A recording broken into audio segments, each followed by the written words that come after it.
बच्चों, आज हम पढ़ने वाले हैं काइनेमेटिक्स। इससे पहले हम लोगों ने अभी तक बेसिक मैथमेटिक्स पूरा कंप्लीट कर लिया था। अब उस बेसिक मैथमेटिक्स का यूज़ हम लोग करना शुरू करेंगे। ठीक है, 11th क्लास का सबसे पहला चैप्टर अगर आप सही मायनों में मानोगे तो वो काइनेमेटिक्स है। काइनेमेटिक्स में हम लोग motion along a straight line, मतलब स्ट्रेट लाइन मोशन की बात करते हैं। ठीक है, यहाँ पर हमेशा स्ट्रेट लाइन मोशन की बात होगी। स्ट्रेट लाइन के अलोंग जो भी मोशन हो रहा है इसकी बात हम लोग करेंगे। तो यहाँ पर काइनेमेटिक्स क्या होती है, देखो दो टाइप की टर्म्स को हम लोग कंसिडर करते हैं, without cause of motion, with cause of motion. तो ये जो काइनेमेटिक्स है इसमें हम लोग विदाउट कॉज ऑफ मोशन का इसको कंसिडर करेंगे। विदाउट कॉज ऑफ मोशन का मतलब क्या है कि यहाँ पर कि मोशन होने का कॉज क्या है, मोशन होने का रीजन क्या है, कारण क्या है, उससे हम लोगों को कोई फर्क नहीं पड़ता है। मोशन क्यों हो रहा है उससे हमें फर्क नहीं पड़ता है, मोशन कैसे हो रहा है वो चीज जरूरी है। मतलब वहां पर किन किन कोऑर्डिनेट्स में, स्पीड में, वेलोसिटी में, एक्सेलरेशन में कितना चेंज हो रहा है वो हम लोग बात करेंगे। क्यों वो मोशन हो रहा है, क्यों उसका रीजन क्या है वो हम लोग बात नहीं करेंगे। तो इसीलिए यहाँ पर लिखा गया है विदाउट कॉज ऑफ मोशन। ठीक है, study of motion of an object, किसी भी ऑब्जेक्ट की स्टडी के लिए हम लोग काइनेमेटिक्स को यूज करेंगे। देखो यहाँ पर फर्स्ट टर्म हम लोग पढ़ना शुरू करें, फ्रेम ऑफ रेफरेंस। देखो जो फ्रेम ऑफ रेफरेंस जो है बहुत इंपॉर्टेंट टर्म है। इसको अंडरस्टैंड करने का बहुत इजी तरीका है कि मान लो कि यहाँ पर किसी पेड़ के नीचे एक बॉय, एक लड़का यहाँ पर बैठा हुआ है। ठीक है, एक बॉय यहाँ पर बैठा हुआ है किसी पेड़ के नीचे। अब यहाँ से एक ट्रेन निकल के जाती है, एक ट्रेन यहाँ से निकल के जाती है। इसने ऑब्जर्व किए यहाँ पर ए और बी दो पर्सन बैठे हुए हैं। तो बेटा फ्रेम ऑफ रेफरेंस क्या है, फ्रेम ऑफ रेफरेंस है इस पर्सन के रेस्पेक्ट में इनकी पोजीशन में जो चेंज हो रहा है। ठीक है, मतलब कि कहां से इन चीजों को ऑब्जर्व कर रहा है। तो फ्रेम ऑफ रेफरेंस के लिए हमें ऑब्जर्वर, क्लॉक, मतलब वो टाइम के रेस्पेक्ट में कितना चेंज हो रहा है वो बात करेंगे, और कोऑर्डिनेट्स की नीड होती है। तो यहाँ पर ऑब्जर्वर आपके पास ये एक बॉल है बेटा, ये देखेगा कि मान लो ये जो ट्रेन है यहाँ पर 50 मीटर पर सेकेंड की स्पीड से आगे की तरफ चल रही है। इस डायरेक्शन में ट्रेन 50 मीटर पर सेकंड की तरफ से चल रही है। तो उसमें बैठे हुए ए और बी पर्सन दोनों भी किसी स्पीड से चल रहे होंगे, 50 मीटर पर सेकंड की स्पीड से। तो ये ऑब्जर्वर को क्या है, क्या लगेगा कि ए और बी जो है 50 मीटर पर सेकंड की स्पीड से आगे की तरफ चल रहे हैं। लेकिन यहाँ पर ए के रेस्पेक्ट में बी की जो स्पीड है वो क्या है बेटा, 0। क्यों? क्योंकि ए के रेस्पेक्ट में बी की पोजीशन में कोई चेंज नहीं हो रहा है। हाँ, ट्रेन चल रही है, ट्रेन चल रही है, लेकिन ये दोनों ट्रेन के अंदर बैठे हुए हैं। ट्रेन के अंदर बैठे हुए हैं तो ए के रेस्पेक्ट में बी की पोजीशन में कोई चेंज नहीं हो रहा है, ऐसे ही बी के रेस्पेक्ट में ए की पोजीशन में कोई चेंज नहीं हो रहा है। तो इसी को बोला जाता है फ्रेम ऑफ रेफरेंस। ठीक है, ऑब्जर्वर जहां बैठ के उस चीज को ऑब्जर्व करे वही फ्रेम ऑफ रेफरेंस है। ऑब्जर्वर जहां बैठ के किसी भी चीज को ऑब्जर्व करे वही फ्रेम ऑफ रेफरेंस है। मतलब बॉय ने अगर यहाँ बैठ के ऑब्जर्व किया ए और बी को, तो ए ने देखा बी बैठा हुआ है अपनी जगह पे, बी ने देखा ए अपनी जगह पे बैठा हुआ है। मतलब ये दोनों एक दूसरे के फ्रेम ऑफ रेफरेंस में रेस्ट की कंडीशन में है, लेकिन ट्रेन तो चल रही है। तो बाहर से जब इसने देखा तो इसके रेस्पेक्ट में ये जो है ये मोशन की कंडीशन में है। अगर ये ए और बी इसको बॉय को देखेंगे बाहर की तरफ तो ट्रेन आगे चल रही होगी। ठीक है, तो ये बॉय पीछे की तरफ जा रहा होगा टाइम विद टाइम। तो यहाँ पर इन दोनों को क्या लगेगा, ये जो है मोशन की कंडीशन में है। जबकि कौन सी कंडीशन में है, ये एक्चुअल में रेस्ट की कंडीशन में है।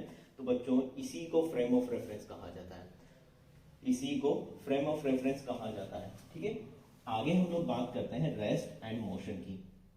अब रेस्ट एंड मोशन क्या है, देखो रेस्ट क्या है, रेस्ट वो है जहां पर टाइम के साथ किसी ऑब्जेक्ट की पोजीशन में कोई चेंज ना हो। ठीक है, मान लो यहाँ पर कोई पत्थर रखा हुआ है, आज आपने देखा यहीं पे रखा हुआ है, कल आपने देखा यहीं पे रखा हुआ है, परसों आपने देखा यहीं पे रखा हुआ है, 72 आवर बाद आपने देखा कि ऑब्जेक्ट की पोजीशन में कोई चेंज नहीं हो रहा है। मतलब ये जो है ऑब्जेक्ट रेस्ट की कंडीशन में है। ठीक है, तो जिस टाइम इंटरवल के रेस्पेक्ट में आप बात करते हो उस टाइम पीरियड में अगर ये ऑब्जेक्ट रेस्ट में है तो इसको रेस्ट में माना जाएगा, और उसी टाइम पीरियड में अगर ये ऑब्जेक्ट मोशन में है तो इसको मोशन की कंडीशन में माना जाएगा। ठीक है, मान लो कि एक रेत का टीला यहाँ बना हुआ है, दूसरा रेत का टीला यहाँ बना हुआ है, ठीक है। अब ये बच्चों यहाँ पर ये रेत का टीला बना हुआ है, 2 दिन बाद आपने ऑब्जर्व किया कि दोनों रेत के टीले यहाँ से शिफ्ट होके अब यहाँ पर आ गए, यहाँ पर आ गए। जो रेगिस्तान में रेत के टीले आगे की तरफ मूव करते रहते हैं, 2 दिन बाद आपने देखा है रेत के टीले यहाँ आ गए, मतलब विद टाइम ये अपनी पोजीशन को चेंज कर रहा है, मतलब ये रेत के टीले किस कंडीशन में है, मोशन की कंडीशन में है। आ गई बात समझ में, मतलब जो चीज रुकी हुई है वो रेस्ट में है विद रेस्पेक्ट टू टाइम, जो चीज मूव कर रही है, मोशन कर रही है विद रेस्पेक्ट टू टाइम, वो मोशन की कंडीशन है, ठीक है। चलो अब बात करते हैं टाइप्स ऑफ मोशन की। देखो बच्चों कितने टाइप के मोशन हो सकते हैं। देखो ऑब्जेक्ट जो है 3 तरीके से मूव कर सकता है, या तो वो अपनी ए पोजीशन से बी पोजीशन तक बिल्कुल स्ट्रेट लाइन में जाए, ठीक है। तो ये तो 1D मोशन बोलेंगे इस तरीके के मोशन को। 1 डायमेंशन मोशन मतलब इसके एक ही कोऑर्डिनेट में चेंज हो रहा है। कोऑर्डिनेट आपने पढ़े होंगे, ये हो गया एक्स कोऑर्डिनेट, तो ये हो गया बच्चों वाई कोऑर्डिनेट, और इसी के परपेंडिकुलर ये हो गया जेड कोऑर्डिनेट, ठीक है। तो एक्स वाई जेड जो होते हैं आपस में तीनों परपेंडिकुलर होते हैं, ये एक्स कोऑर्डिनेट हो गया, ये वाई हो गया और ये जेड हो गया। तो बच्चों अगर किसी ऑब्जेक्ट के ओनली एक ही कोऑर्डिनेट में चेंज हो रहा है, देखो अगर कोई ऑब्जेक्ट ए से बी की तरफ जा रहा है, देखो ए एक्स में इसमें चेंज हो रहा है, वाई में इसमें कोई चेंज नहीं हो रहा है, वाई की पोजीशन यहाँ के यहाँ फिक्स है। तो इस तरीके के कोऑर्डिनेट मोशन को बोलते हैं 1 डायमेंशन मोशन। 1 डायमेंशन मोशन में हमेशा ऑब्जेक्ट कैसे मूव करेगा, स्ट्रेट लाइन में मूव करेगा। और अगर आपने ए से बी तक किसी बॉल को इस तरीके से उछाल के ऊपर की तरफ फेंका, तो ये मोशन जो होगा बच्चों ये 2 डायमेंशन मोशन होगा, ठीक है। क्योंकि यहां से अगर बॉल को आपने ऐसे फेंका, देखो इसके एक्स कोऑर्डिनेट भी चेंज हो रहे हैं और वाई कोऑर्डिनेट भी चेंज हो रहे हैं, और एक्स और वाई 2 कोऑर्डिनेट एक साथ चेंज हो रहे हैं। इसका मतलब क्या है, ये 2 डायमेंशनल मोशन है, मतलब इसके 2 कोऑर्डिनेट में टाइम के साथ चेंज हो रहा है, तो ये 2 डायमेंशनल मोशन। तो ऐसे मोशन कौन से होते हैं, प्रोजेक्टाइल मोशन और सर्कुलर मोशन, ठीक है। यहां से अगर आपने बॉल को ऊपर की तरफ फेंका, जैसे क्रिकेट में किसी क्रिकेटर ने शॉट लगाया और किसी फील्डर ने उसको कैच किया, तो फील्डर अगर उसको कैच कर रहा है तो इस तरीके से अगर बॉल गई है, तो ये कौन सा मोशन हो गया आपका, 2 डायमेंशन मोशन हो गया, ठीक है। कब, जब बिल्कुल स्ट्रेट लाइन में जाए, बॉल एक जगह से उठे उसी प्लेन में उसी जगह पे जाके गिर जाए, जैसे बोर्ड है, इसी बोर्ड के एक ही प्लेन में यहां से उठ के यहां चली जाए, ठीक है। लेकिन अगर बॉल को आपने यहां से मारा और बॉल ऐसे जाके गिरी, जैसे हवा में बॉल स्विंग होती है, तो वो कौन सा डायमेंशन हो गया, उसमें तीनों कोऑर्डिनेट चेंज हो रहे हैं, तो तीनों कोऑर्डिनेट चेंज हो रहे हैं, तो वो हो जाएगा जो 3 डायमेंशन मोशन। जैसे किसी एक बर्ड का मोशन हो गया, किसी एक मच्छर का मोशन, जो रूम में कोई मच्छर है या मक्खी है, वो रैंडमली कभी कहीं भी उड़ते रहते हैं, तो रैंडम मोशन हो गया उनका, तो वो तीनों डायमेंशन मतलब तीनों कोऑर्डिनेट में उनका चेंज होगा, एक्स में भी चेंज होगा, वाई में भी चेंज होगा और जेड में भी चेंज होगा। तो जब तीनों डायमेंशन में चेंज होता है, तो इस तरीके के मोशन को बोलते हैं बच्चों 3 डायमेंशन मोशन, ठीक है।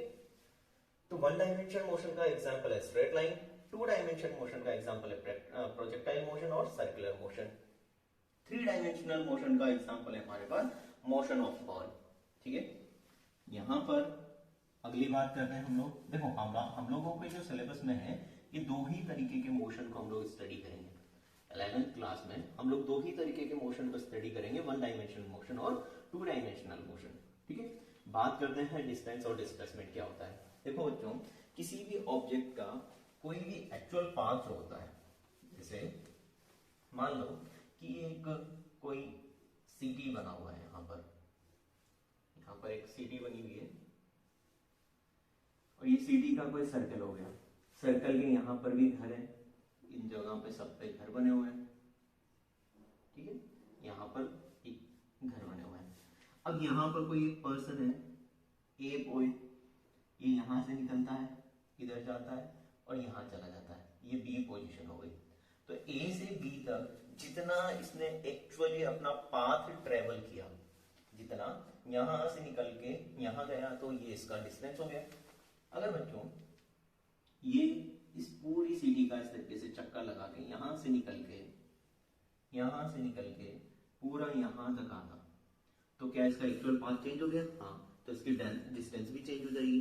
तो जो एक्चुअली में इसने चला है, जितना ये एक्चुअली में रियलिटी में चला है, वही इसका डिस्टेंस हो गया, ठीक है। तो डिस्टेंस क्या होता है? Actual path. ये हमेशा आपको पॉजिटिव मिलेगा।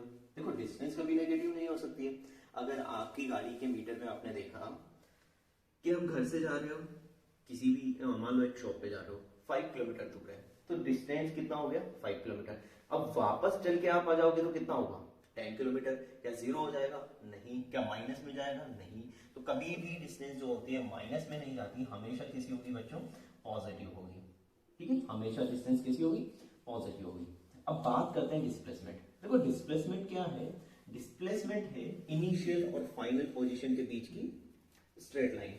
मान लो इस स्टूडेंट ने ए ने यहां से इनिशियल पॉइंट ए से चलना शुरू किया और फाइनली कहां पहुंचा? फाइनल पॉइंट बी पे पहुंचा। तो बेटा डिस्प्लेसमेंट क्या है? इनिशियल और फाइनल पॉइंट के बीच की शॉर्टेस्ट पाथ। इनिशियल और फाइनल पॉइंट के बीच की शॉर्टेस्ट पाथ। तो देखो शॉर्टेस्ट पाथ क्या होगा?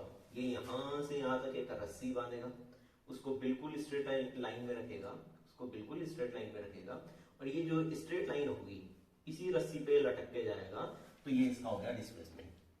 ठीक है, तो यहां से जो बिल्कुल स्ट्रेट पाथ होगा वही इसका डिस्प्लेसमेंट होगा। तो क्या डिस्टेंस और डिस्प्लेसमेंट एक भी हो सकते हैं? बिल्कुल हो सकते हैं। अगर कोई ऑब्जेक्ट बिल्कुल स्ट्रेट लाइन में चलता है, यहां से बिल्कुल ये नीचे चलता हुआ बिना दीवारों को खोदता हुआ बिल्कुल यहां पर पहुंच जाता, तो इसका डिस्टेंस और डिस्प्लेसमेंट जो होता वो सेम होता। ठीक है, तो इसीलिए हम लोग बोल सकते हैं कि डिस्टेंस और डिस्प्लेसमेंट जो होता है ये इक्वल टू का साइन है। तो इक्वल भी हो सकते हैं या फिर डिस्टेंस जो होगी वो डिस्प्लेसमेंट से ज्यादा होगी। ठीक है, लेकिन डिस्प्लेसमेंट डिस्टेंस से ज्यादा हो ही नहीं सकती है। आपने भी देखा ना, डिस्टेंस डिस्प्लेसमेंट से ज्यादा होगी लेकिन डिस्प्लेसमेंट डिस्टेंस से ज्यादा नहीं हो सकता है। तो इसीलिए हम लोगों ने ये वाला साइन यूज किया है कि डिस्प्लेसमेंट और डिस्टेंस के बीच में क्या रिलेशन है कि डिस्टेंस डिस्प्लेसमेंट से ज्यादा या फिर बराबर हो सकती है। आ गई बात समझ में? तो ये डिस्टेंस और डिस्प्लेसमेंट के एग्जांपल हैं। डिस्प्लेसमेंट जो होता है बेटा वो है इनिशियल और फाइनल पॉइंट के बीच की एक स्ट्रेट लाइन आप मान के चलो। ठीक है, इनिशियल और फाइनल पॉइंट के बीच की शॉर्टेस्ट डिस्टेंस उसको बोलते हैं। ये पॉजिटिव भी हो सकता है, नेगेटिव भी हो सकता है और जीरो भी हो सकता है। आगे बात समझ में? Displacement can be positive, can be negative और जीरो। कैसे कि मान लो आप यहां से ए से गए बी तक, फिर बी से वापस ए तक आ गए, टोटल कितना चले? मान लो ये यहां से यहां तक 5 मीटर है, तो टोटल कितना चले? 10 मीटर। तो बच्चों डिस्टेंस कितनी हो गई? 10 मीटर। डिस्टेंस कितनी हो गई? 10 मीटर। लेकिन डिस्प्लेसमेंट कितना हो गया? देखो इनिशियल और फाइनल पॉइंट के बीच का शॉर्टेस्ट पाथ, तो गया यहां से यहां गया, वापस यहां गया, तो इनिशियल भी यही, फाइनल भी यही, तो यहीं से चलना शुरू किया, यहीं पे आके बैठ गया, तो ये बेटा इसका जो टोटल डिस्प्लेसमेंट था वो क्या हो जाएगा? जीरो हो जाएगा। आ गई बात समझ में? इसका जो टोटल डिस्प्लेसमेंट होगा वो जीरो हो जाएगा। मान लो किसी एक चेयर पे कोई स्टूडेंट बैठा हुआ है, किसी एक चेयर पे स्टूडेंट बैठा हुआ है और वो एक फिक्स्ड पाथ से घूमता हुआ अपनी क्लासेस गया और उसी फिक्स्ड पाथ से घूमता हुआ वापस अपनी चेयर पे आके बैठ गया, तो उसका डिस्टेंस मान लो 10 मीटर था, जाने का डिस्टेंस 10 मीटर था, तो आने का भी कितना हुआ? 10, लेकिन उसका डिस्प्लेसमेंट कितना होगा? जीरो, क्योंकि वो अपनी ही चेयर पे वापस आके बैठ गया। ठीक है, ये बात समझ में आई कि डिस्टेंस और डिस्प्लेसमेंट में क्या फर्क है।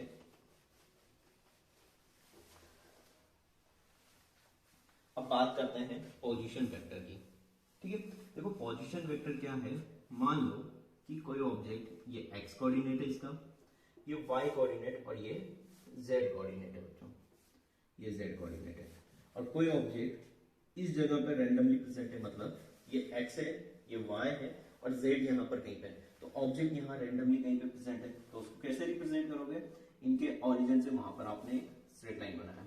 ठीक है, तो बेटा ये 3 डायमेंशन मोशन की बात हो गई, तो x से ये कितनी डिस्टेंस पे हो गया? मान लो x डिस्टेंस पे हो गया, और x डायरेक्शन की जो डायरेक्शन होती है उसको i कैप से दिखाते हैं, plus y j cap plus z k cap. आई बात समझ में? तो ये इसका पोजीशन वेक्टर हो गया। इसकी पोजीशन के कोऑर्डिनेट अगर हम लोग लिख सकते हैं तो x, y, z, x, y, z। तो यहां पर कोई रैंडम पॉइंट है तो उसकी पोजीशन वेक्टर कैसे लिख सकते हो आप? xi cap plus yz cap plus z k cap. ठीक है, तो ये तो हो गया इसका पोजीशन वेक्टर। अब बात करते हैं डिस्प्लेसमेंट वेक्टर की। तो बच्चों डिस्प्लेसमेंट वेक्टर की बात अगर हम लोग करते हैं तो मान लो कि एक ऑब्जेक्ट जो है ये x कोऑर्डिनेट, ये y कोऑर्डिनेट और ये इसके z कोऑर्डिनेट। एक ऑब्जेक्ट जो है यहाँ पर a पोजीशन पे है, ये डिस्टेंस जो है ये a पोजीशन पे है और यहाँ पर कोई b पोजीशन पे है, ठीक है। तो x कोऑर्डिनेट जो a पॉइंट जो है इसके कोऑर्डिनेट हो गए x1 y1 z1 और b पॉइंट के कोऑर्डिनेट जो हो गए x2 y2 और z2। तो यहां से इसकी ओरिजिन से डिस्टेंस ये हो गई, ठीक है, ओरिजिन से डिस्टेंस इसकी ये हो गई, ये इसकी ओरिजिन से डिस्टेंस हो गई। अब यहाँ पर जो डिस्प्लेसमेंट वेक्टर की बात कर रहे हैं बच्चों, ये मान लो आपने माना r1 वेक्टर, ठीक है, ये माना r1 वेक्टर, ये क्या माना आपने r2 vector. r1 vector r2 vector, तो डिस्प्लेसमेंट कितना होगा, मान लो यहां से यहां तक की तरफ है, यहां से यहां की तरफ है, तो इसके बीच की डिस्टेंस कितनी है। देखो मान लो कि ये x प्लेन है, ये y प्लेन है और ये z प्लेन है। एक ऑब्जेक्ट यहाँ है, दूसरा ऑब्जेक्ट यहाँ है, इन दोनों के बीच की डिस्टेंस की हम लोग बात कर रहे हैं। तो इन दोनों के बीच की डिस्टेंस आप कैसे निकालोगे बच्चों, x2 माइनस x1 i के plus y2 minus y1 j के plus z2 minus z1 k के। ये चीज याद रखनी है, ये क्या है आपका डिस्प्लेसमेंट वेक्टर। और इसका मैग्नीट्यूड निकालना है, तो मैग्नीट्यूड कैसे निकालोगे, under root x2 minus x1 whole square plus y2 minus y1 का whole square plus z2 minus z1 का होल स्क्वायर। ये तो हो गया 3 डायमेंशन में। अगर 2 डायमेंशन में होगा तो x और y के कोऑर्डिनेट होंगे, तो इस तरीके से निकाल लेंगे, ठीक है।